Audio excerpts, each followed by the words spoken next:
Salut et bienvenue dans ce tutoriel où aujourd'hui je vous propose de découvrir comment installer et faire fonctionner Nginx avec PHP sur Linux. Donc avant de commencer, un petit point sur Nginx pour savoir un petit peu ce que c'est. Donc Nginx, c'est globalement un système qui va vous permettre de créer un serveur web, un petit peu à la même manière qu'Apache. Mais il fonctionne d'une manière assez différente d'Apache, ce qui lui permet notamment d'avoir de meilleures performances lorsqu'on a un gros trafic. Alors, je ne vais pas forcément rentrer à fond dans les détails parce que c'est beaucoup trop compliqué et je pense qu'il y a des blogs qui en parlent beaucoup mieux que moi. Mais globalement, il y a deux avantages. Le premier, c'est que Nginx va fonctionner avec un nombre de process qui est prédéfini. Donc lorsque l'on va démarrer Nginx, on va dire par exemple qu'il va fonctionner sur 4 process. Ces 4 process vont permettre de gérer les différentes requêtes. Donc à chaque fois qu'une requête va arriver, elle va être traitée par un de ces processus-là. Donc l'avantage, c'est que ça va permettre de contrôler la montée en charge. Sur Apache, dès que quelqu'un appelle une page, automatiquement ça génère un nouveau processus. Donc sur des sites à fort trafic, ça va générer des milliers et des milliers de processus et ça peut complètement cracher la mémoire. L'autre avantage, c'est que Nginx ne contient pas PHP, c'est-à-dire qu'on n'a pas de module PHP pour Nginx. Nginx va fonctionner comme un reverse proxy, on reviendra dessus un petit peu plus tard, et du coup, il n'inclut pas PHP à chaque requête. Contrairement à Apache, sur Apache, on va installer un module PHP, ce qui fait que même lorsque l'on charge une image, le process Apache que l'on utilise a le module PHP intégré, ce qui est un petit peu bête. Donc si vous utilisez Nginx pour un site qui gère à la fois du CSS, de l'HTML, des images et du PHP, ça peut être mieux en termes de performance, et ce, même sur des petits trafics. Voilà, ceci étant dit, on est parti. Donc j'ai ici monté une machine virtuelle en utilisant Vagrant. J'ai utilisé une machine qui est un Debian 7, donc c'est Debian Wheezy si je me souviens bien, et qui est absolument vierge, donc il n'y a absolument rien installé dessus. Et lorsque j'essaie d'appeler l'IP, forcément, il n'y a rien qui fonctionne parce que je n'ai pas de serveur web sur ma machine. Donc, on est parti. La première chose à faire, c'est de mettre à jour les dépôts. Donc, si vous êtes sur une machine même physique, c'est essentiel de le faire pour éviter les problèmes. Donc, sudo apt-get update. Donc, on va mettre comme ça à jour la liste des dépôts. Ensuite, on va commencer à installer différents dépôts. Donc, je vais commencer par installer un dépôt qui correspond à mes besoins. Vous n'êtes pas du tout obligé de le faire, mais c'est Vim. Évidemment, pour éditer les fichiers, on peut utiliser Nano. Donc, vous pouvez faire sudo, Nano et le fichier que vous souhaitez éditer. Moi, je préfère utiliser Vim parce que je suis plus à l'aise avec et ça me permet de naviguer notamment sur des gros fichiers.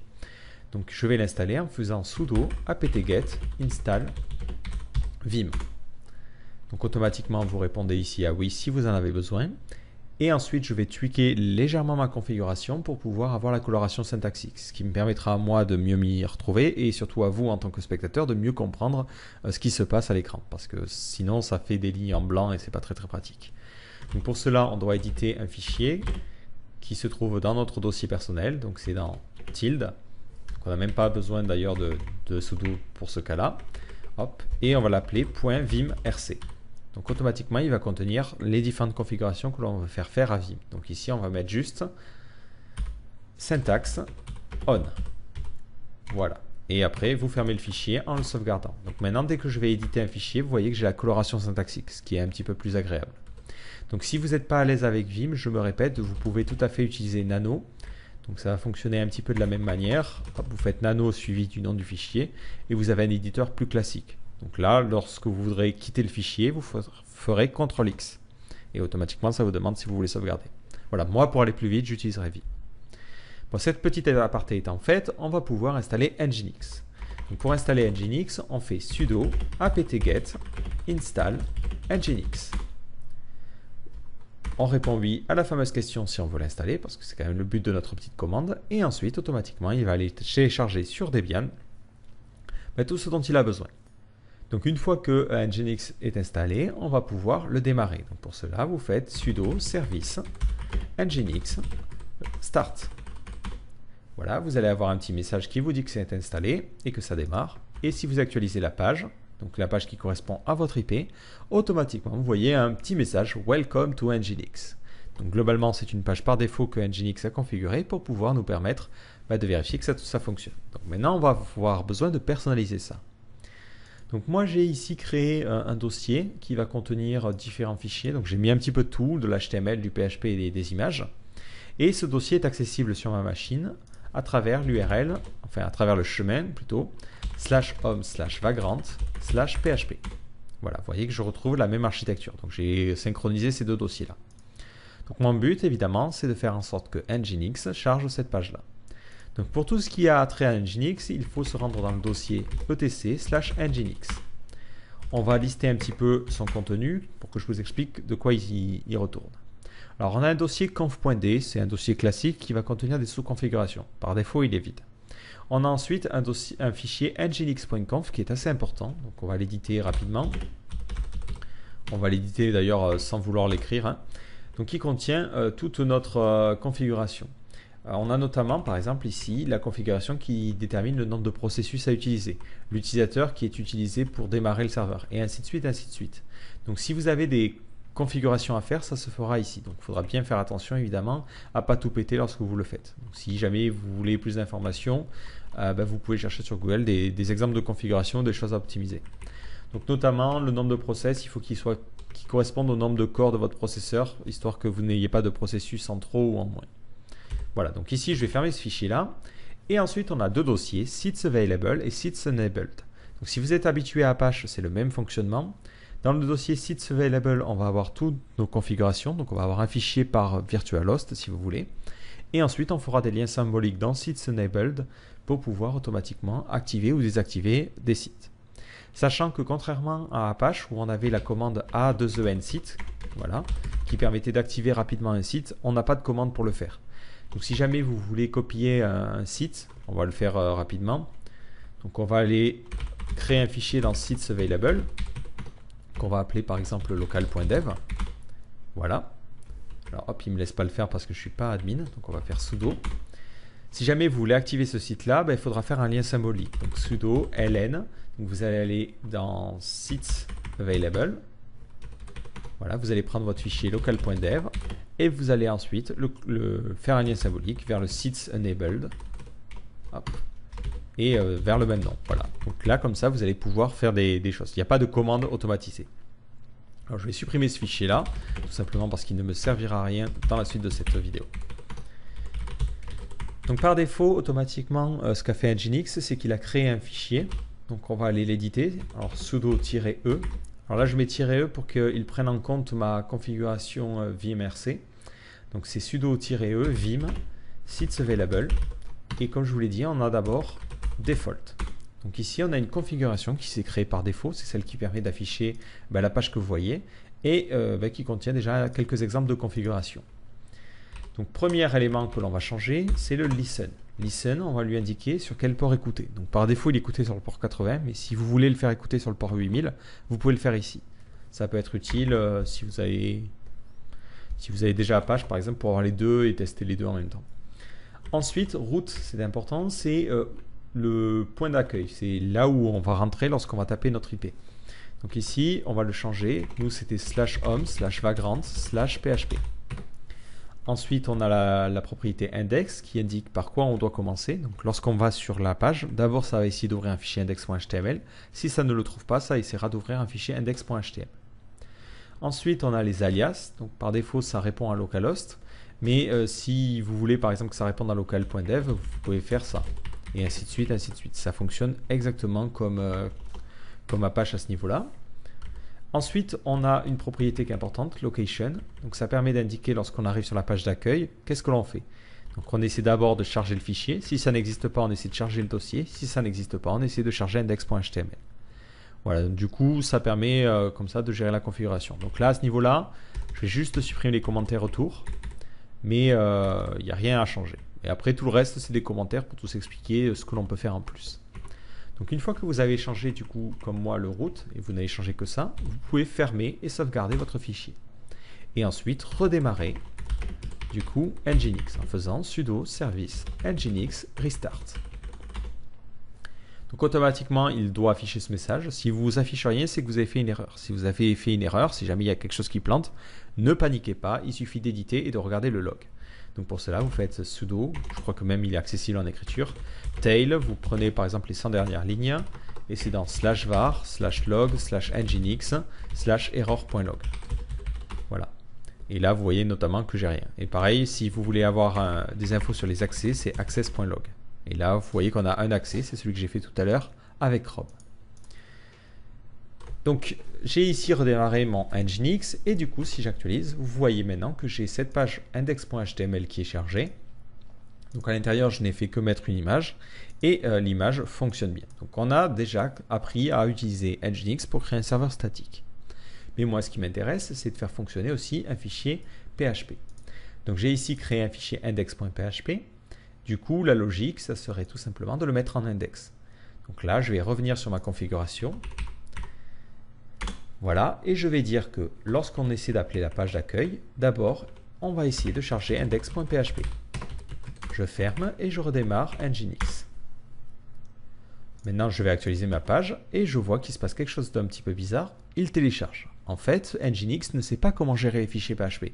Du coup, il les gère comme un fichier classique et les télécharge et lance le téléchargement. Alors, comme je vous l'ai dit, on n'a pas de gestion de PHP. Donc, on va devoir installer PHP en mode fastCGI pour pouvoir ensuite demander à Nginx de pouvoir l'utiliser. Donc, Nginx va fonctionner comme Donc, Nginx va faire office de reverse proxy. Donc, en résumé, une requête va arriver.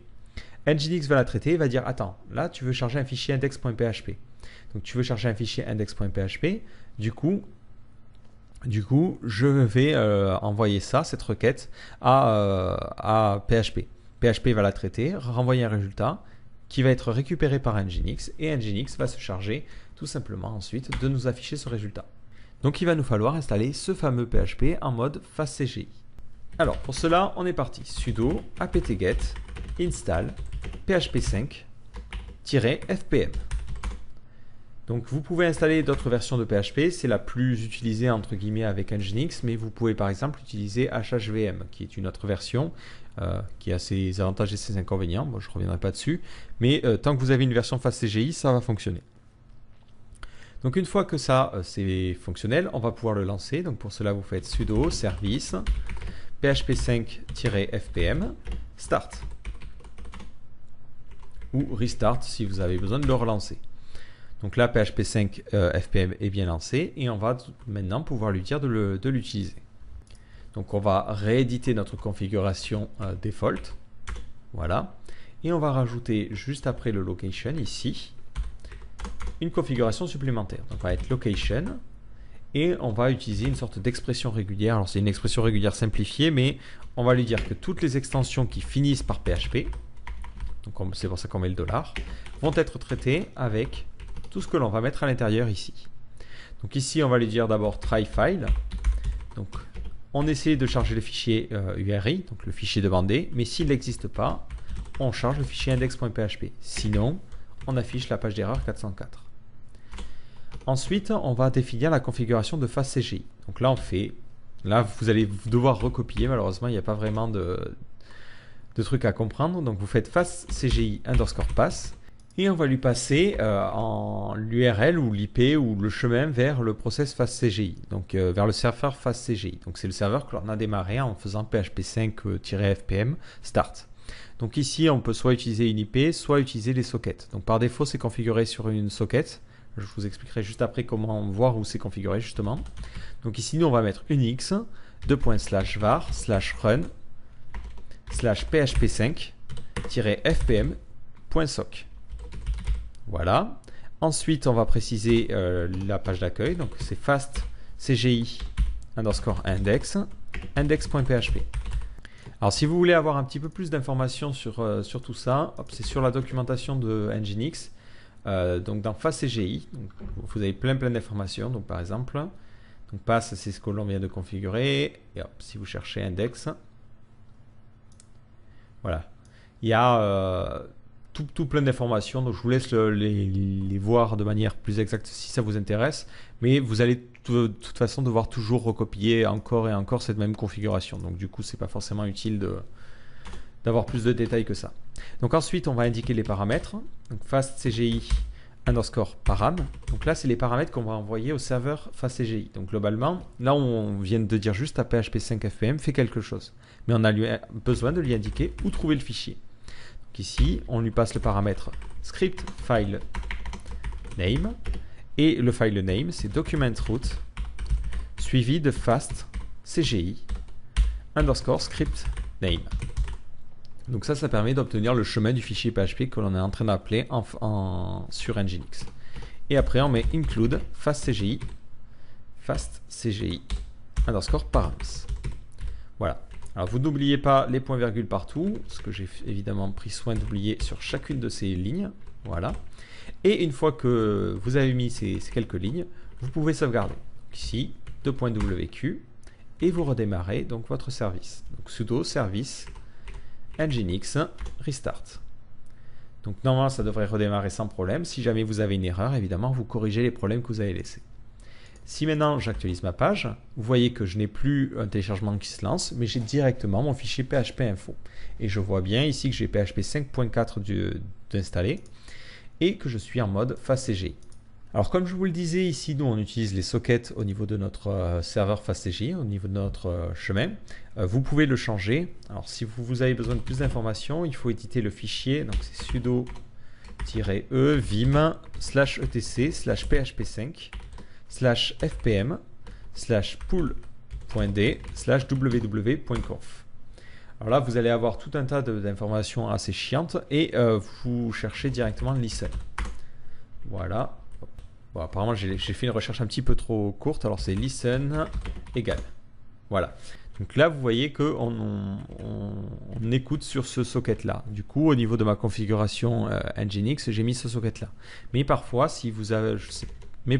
ici, on peut avoir une IP. Et dans ce cas-là, c'est cette IP qu'il faudra mettre sur Nginx. Donc, il faut que les deux arguments correspondent. Voilà. Donc, moi, dès le début, c'était directement sur un socket. Donc, ça m'allait très, très bien. Et du coup, je peux ici quitter ce fichier-là. Une autre configuration que l'on peut avoir envie de faire, c'est au niveau de votre fichier donc php.ini, donc qui se trouve dans le dossier fpm php.ini. Vous reconnaissez la fameuse configuration de PHP, il n'y a pas grand chose de particulier dessus. Juste, on va changer une petite configuration qui se trouve ici, c'est CGI fix pathinfo qui par défaut est égal à 1. En fait, c'est que si jamais on se gourde dans un chemin de fichiers, automatiquement il essaie de charger les fichiers qui ont un nom similaire. Donc là, par défaut sur notre serveur, ça peut entraîner des problèmes. On veut vraiment que lorsque la personne tape un chemin, ça soit exactement celui-ci qui soit utilisé. Donc ça, on le désactive.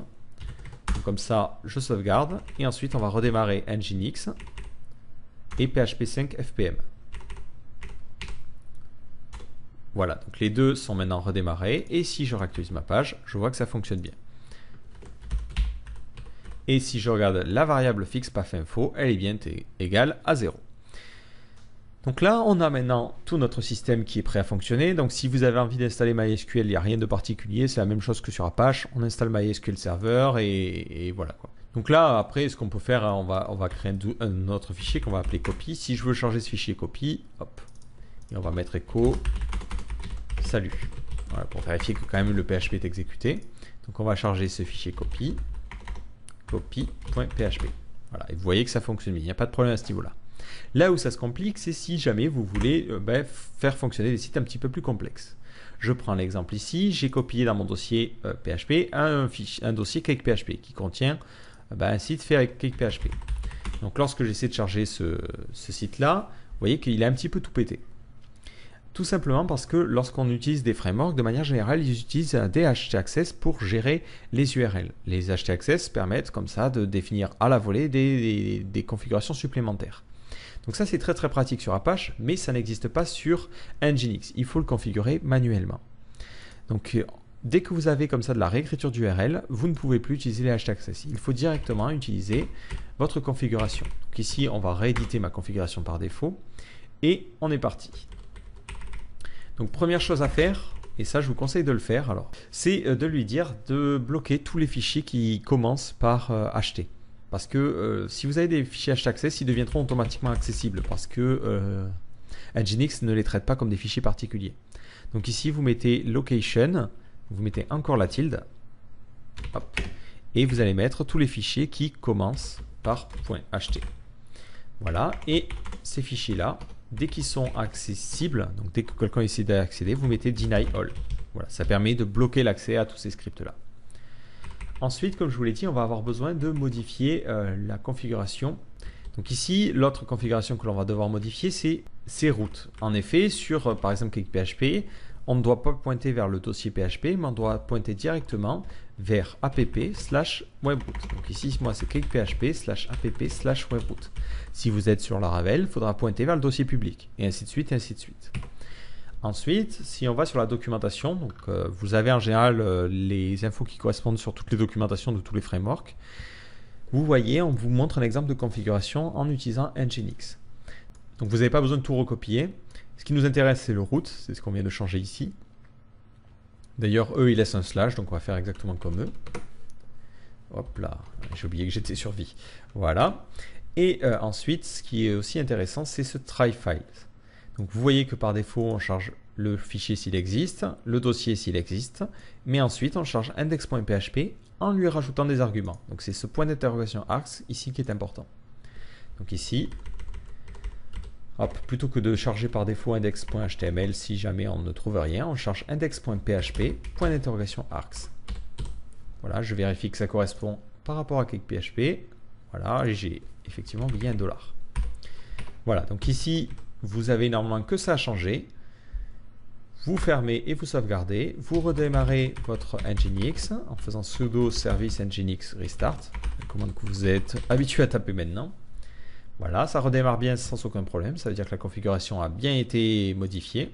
Du coup, si je vais sur le URL racine, vous voyez que maintenant je tombe bien sur la page d'accueil de cakephp qui semble bien fonctionner. Sur cette page d'accueil, j'ai juste fait une modification pour avoir une URL particulière. Voilà, pour tester le routing, on va essayer d'aller sur custom/root, qui devrait me pointer sur cette page-là. Donc on est parti, j'appuie sur Entrée et je vois bien que ça m'affiche custom. Donc mon système est prêt à fonctionner. On va finir sur un dernier petit point. Imaginons donc qu'on veut configurer ces fameux vhost. Donc ici, je vais au niveau de mon fichier host, je vais rajouter juste une URL possible qui est local.cake. Donc maintenant, lorsque je vais taper local.cake, automatiquement, il va aller sur Google, ce con. Voilà, mais automatiquement, je vais aller sur mon serveur. Donc on va faire en sorte qu'il supporte d'un côté l'affichage des fichiers PHP standard, comme on avait la configuration au début, et qu'on ait local.cake qui me permet de faire fonctionner cakephp. Donc on est parti.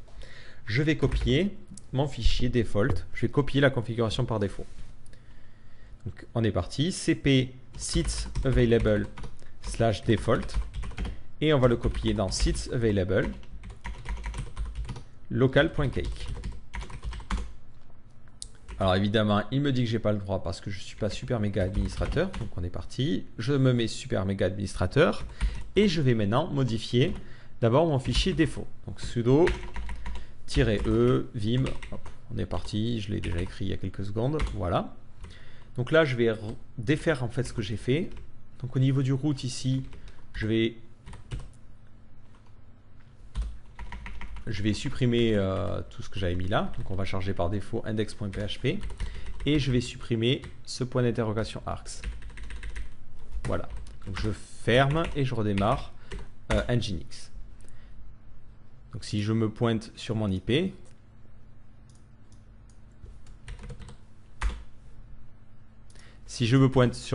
j'obtiens bien le fichier php-info. Si je me pointe sur local.cake, j'ai toujours le fichier php-info. Donc c'est là où ça ne va pas.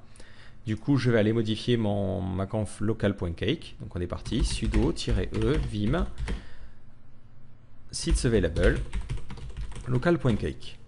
Donc là, on a toute la configuration qui est bonne, sauf qu'on veut que ça réponde non pas à localhost, mais on veut que ça réponde à local.cake. Je sauvegarde et je fais ce fameux lien symbolique. Sudo ln sits available. Et je vais pointer local.cake. Enfin, je vais copier ou je vais faire un lien symbolique vers sits enabled et local.cake. Voilà, comme ça, automatiquement, si je liste un petit peu les fichiers qui sont dans sits enabled, ben, je vois bien que j'ai défaut et local.cake. Du coup, je vais redémarrer Apache, Nginx, sudo service Nginx restart. Hop, ça redémarre bien, j'ai pas de problème. Donc j'ai du coup ici mon cakephp qui fonctionne et de l'autre côté mon système avec directement mon fichier. Donc vous voyez au niveau de la configuration, en tout cas c'est mon avis à moi, la configuration des virtual hosts entre guillemets est beaucoup plus simple. On a beaucoup moins de choses à changer, on n'a pas ce langage avec l'XML bizarre, c'est beaucoup plus simple à utiliser. Après évidemment c'est que mon avis. Donc voilà, vous savez maintenant configurer Nginx et l'utiliser pour vos projets PHP.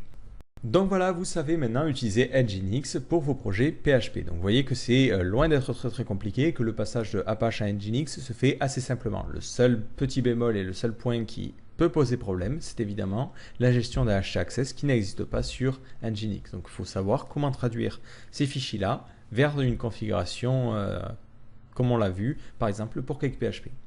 Donc dans une prochaine vidéo, on verra comment utiliser Nginx avec Ruby on Rails. Donc on utilisera pour cela le module Passenger. Un petit détail à ce sujet, lorsque vous voulez installer des modules sur Nginx, contrairement à Apache, ça ne peut pas se faire à chaud.